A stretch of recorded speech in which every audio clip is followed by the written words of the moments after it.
High school football season rolling on tonight. Our Class A schools hosting their first games of the season. Let's start with our game of the week. The Fargo-Davies Eagles hosting their rivals Fargo-Shanley on their brand new turf field.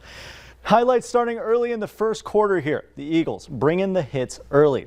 Elijah Hayes with a heavy hit to knock the ball loose. It's coming up, I promise. Shanley is going to be able to fall on the ball here. Look at that hit. They're going to lose heavy yardage in the process, though. That's only going to slow them down for a little bit, though. 4th and goal from the 30-yard line here. Michael Rosberg heaves this one up, and John Gores brings it down. First score of the game, putting the Deacons up early. Another goal line situation for the Deacons here. This time, Rosberg tucks it and runs. He's going to dive to break the plane, and Shanley leads 13-0 after the first quarter. Shanley invading the brand new turf and leaving with a dominant 34-0 victory. The Deacons start the year at 1-0. Davies falling to 0-1.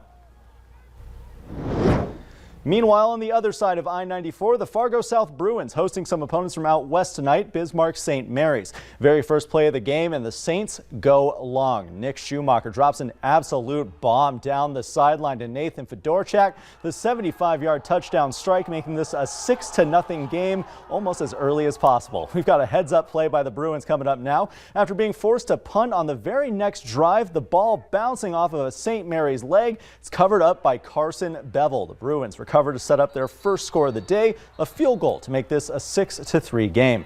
South looking to get another drive going here, shut down by St. Mary's defense. This pass picked off by Landon Gerving, and the Saints have possession to end the quarter.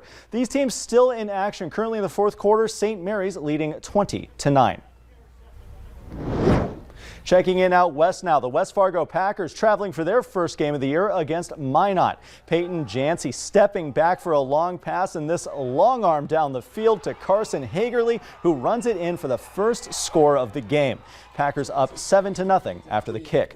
4th down on the 10-yard line near the end of the quarter, and the Packers are going to have to settle for a field goal. This one clears the uprights. West Fargo thriving in enemy territory. Jancy again in the second quarter takes the ball, cuts through the defense, and catches just the corner of the end zone, diving over the pylon to add to that lead. That one's still going on. West Fargo leading 17-7 in the fourth. Now another close one in Dickinson. We're looking around our other Class A scores here. Host School beating Jamestown 19-7. West Fargo Cheyenne picking up where they left off last season, defeating Grand Forks Central 34-0, and Wahpeton defeating Grand Forks Red River 20-8.